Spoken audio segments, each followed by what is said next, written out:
الحمد لله رب العالمين والصلاة والسلام على سيد المرسلين أما بعد فأعوذ بالله من الشيطان الرجيم بسم الله الرحمن الرحيم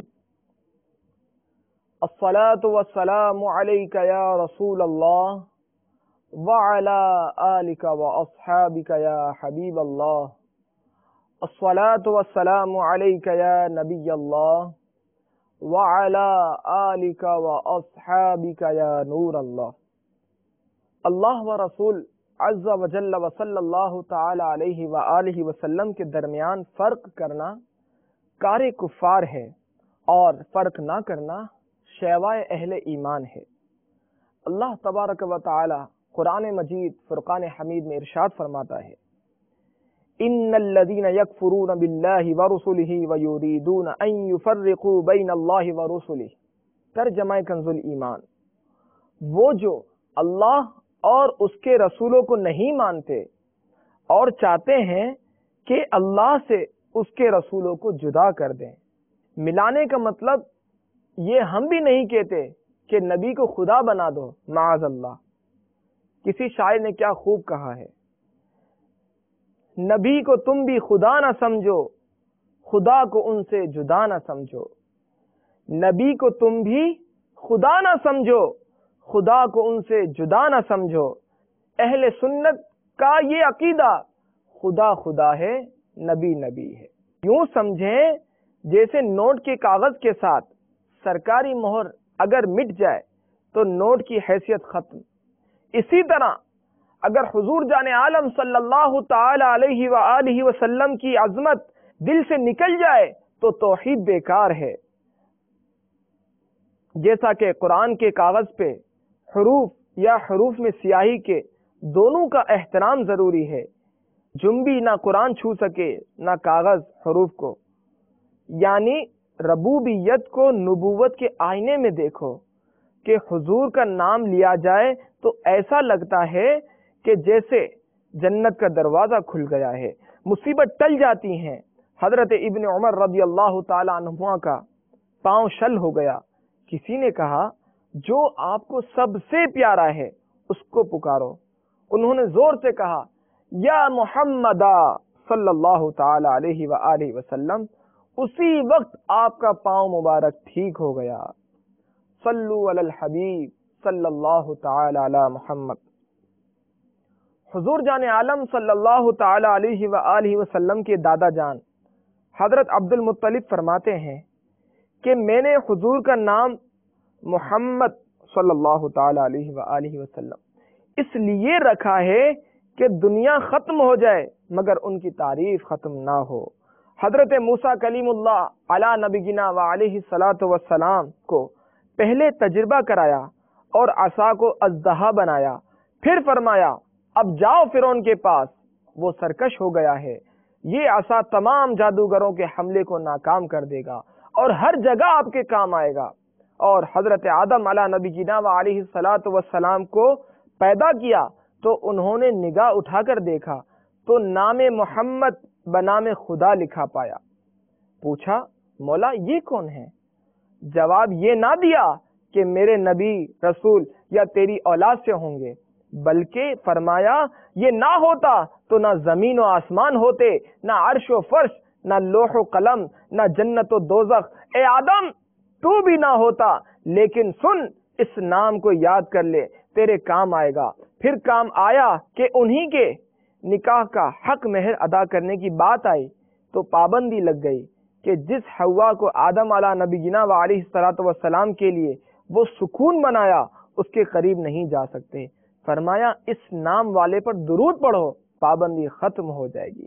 جنت سے تشریف لائے تو زمین پر 300 سال رو رو کر گزارے. آخر اس نام کے وسیلے سے دعا کی تو ملاپ ہو گیا. جب نبیوں کا اس نام کے بغیر گزارا نہیں تو ہمارا کیسے ہو سکتا ہے؟ معراج کی رات حضرت جبریل امین علیہ الصلاۃ والسلام جس آسمان کا دروازہ کھٹکھٹاتے تو آگے سے آواز آتی کون؟ جبرائیل. ساتھ کون ہے؟ سوال یہ ہے کہ وہ جبرائیل امین علیہ الصلاۃ والسلام حضرت سیدنا آدم علی نبینا و علیہ الصلاۃ والسلام سے لے کر آج تک ہزاروں بار انہی دروازوں سے آیا جایا کرتے تھے، پھر دروازہ کھٹکھٹانے کی کیا ضرورت؟ اور اگر ضرورت تھی بھی تو جب آگے سے کہا جبرائیل تو کھل جانا چاہیے یا نہیں، مگر نہیں کھلا۔ ثابت ہوا کہ آرڈر سخت تھا کہ اگر آج یار کے بغیر جبرائیل بھی آئے تو نہ کھولنا، لہذا جبرائیل محمد محمد کہتے گئے اور دروازے کھلتے گئے۔ صلو علی الحبیب صلی اللہ تعالی علی محمد۔ اسرار الاولیاء میں ہے، حضرت بابا فرید الدین مسعود گنج شکر رحمت اللہ تعالی علیہ لکھتے ہیں کہ جب قارون نے حضرت موسیٰ کلیم اللہ علی نبینا و علیہ الصلاۃ والسلام کی بات نہ مانی، سزا کے طور پر اس کو زمین میں دھسا دیا گیا۔ نیچے جا رہا تھا کہ حتیٰ کہ زمین کے چوتھے طبقے تک پہنچ گیا تو وہاں کی مخلوق نے پوچھا، تجھ سے کیا اتنا بڑا جرم ہو گیا ہے کہ تو اتنی سخت سزا میں ہے؟ اس نے جواب دیا کہ مجھ سے حضرت موسیٰ کلیم اللہ علی نبینا و علیہ الصلاۃ والسلام کی نافرمانی ہو گئی ہے۔ بس زبان پہ حضرت موسیٰ علیہ الصلاۃ والسلام کا نام آیا، اللہ تبارک و تعالی نے فرمایا اس کو یہیں پہ روک دو اور نیچے نہ لے جاؤ۔ عرض کیا کیوں؟ فرمایا دیکھتے نہیں ہو کہ اس کی زبان پہ میرے موسیٰ کا نام آ گیا ہے۔ یہاں آ کر بابا صاحب رو پڑے، فرمایا خود اندازہ کرو جن کی زبان پہ موسیٰ کے بھی رسول کا نام رہتا ہو ان کا کتنا لحاظ کیا جائے گا، اور جس کے نام میں اتنی برکت ہے اس کی ذات میں کیا کیا برکات ہوں گی۔ ایک شاعر نے کیا خوب کہا، یہ نام کوئی کام بگڑنے نہیں دیتا، یہ نام کوئی کام بگڑنے نہیں دیتا، بگڑے بھی بنا دیتا ہے سب نام محمد صلی اللہ تعالی علیہ وآلہ وسلم۔ قاضی ثناء اللہ پانی پتی فرماتے ہیں ہر چیز کی انتہا ہوتی ہے، لیکن محمد وہ ہے ما لا نہایت لہ، جس کی انتہا نہیں۔ کسی کی تعریف کرنی ہو تو پہلو متعین کیے جاتے ہیں، علم والا، حسن والا وغیرہ وغیرہ، اور حضور جان عالم صلی اللہ تعالی علیہ وآلہ وسلم کی خوبیوں کی جب حد ہی نہیں تو محمد کی انتہا کیسے ہو؟ میرے آقا سیدی اعلی حضرت کیا خوب فرماتے ہیں، تیرے تو وصف عیب تناہی سے ہے بری، تیرے تو وصف عیب تناہی سے ہے بری، حیران ہوں میرے شاہ میں کیا کیا کہوں تجھے، حیران ہوں میرے شاہ میں کیا کیا کہوں تجھے۔ صلو علی الحبیب صلی اللہ تعالی علی محمد۔ کہ حضور جان عالم صلی اللہ تعالی علیہ وآلہ وسلم کی خوبیوں میں سے ایک یہ بھی خوبی ہے کہ آپ کی کما حق ہو تعریف اللہ کے سوا کوئی نہیں کر سکتا، کیونکہ آپ کے کمالات سمندر کی طرح ہیں اور ہماری زبانیں ڈول کی طرح۔ بھلا سمندر ڈولوں میں کیسے آ سکتا ہے؟ یہی وجہ ہے کہ کوئی کسی کا ممدوح، کوئی کسی کا، جس نے سب کا ممدوح دیکھنا ہو وہ محمد مصطفیٰ صلی اللہ تعالی علیہ وآلہ وسلم کو دیکھ لے۔ جیسے مدح کرنے والے بے شمار، اسی طرح ممدوح کے کمالات بے حساب ہیں۔ ہر زبان پہ ان کی تعریف، ہر مکان و زمان میں ان کی تعریف۔ میرے آقا سیدی اعلی حضرت کیا خوب فرماتے ہیں، عرش پہ تازہ چھیڑ چھاڑ، فرش پہ طرفہ دھوم دھام، عرش پہ تازہ چھیڑ چھاڑ، فرش پہ طرفہ دھوم دھام، کان جدھر لگائیے تیری ہی داستان ہے، کان جدھر لگائیے تیری ہی داستان ہے۔ قیامت کے دن دو بندے اللہ کے سامنے کھڑے کیے جائیں گے، ان کو جنت جانے کا حکم ہوگا۔ عرض کریں گے ہمارے لیے کس چیز نے جنت حلال کی ہے؟ ہمارے اعمال تو اس قابل نہیں۔ اللہ تبارک و تعالی فرمائے گا، میں نے قسم اٹھا رکھی ہے جس کا نام محمد اور احمد ہوگا اس کو دوزخ میں نہیں بھیجوں گا۔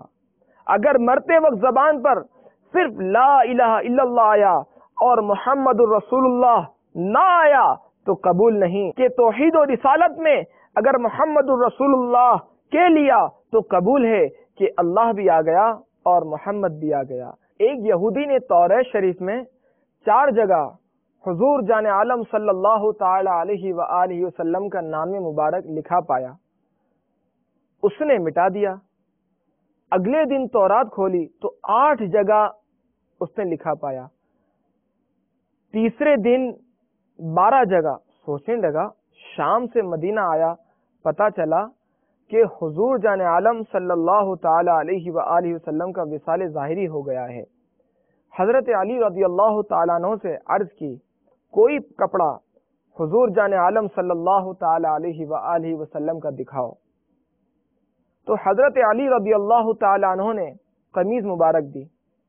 فشمہ وقام عند القبر الشریف، قبر انور کے پاس کھڑا ہو کر قمیض سونگی اور اسلام قبول کیا اور دعا کی، اللہم ان کنت قبلت اسلامی فاقبض روحی سریعا، اے اللہ اگر میرا اسلام قبول ہے تو ابھی موت دے تاکہ تیرے محبوب کے پاس چلا جاؤں۔ اسی وقت گرا اور فوت ہو گیا۔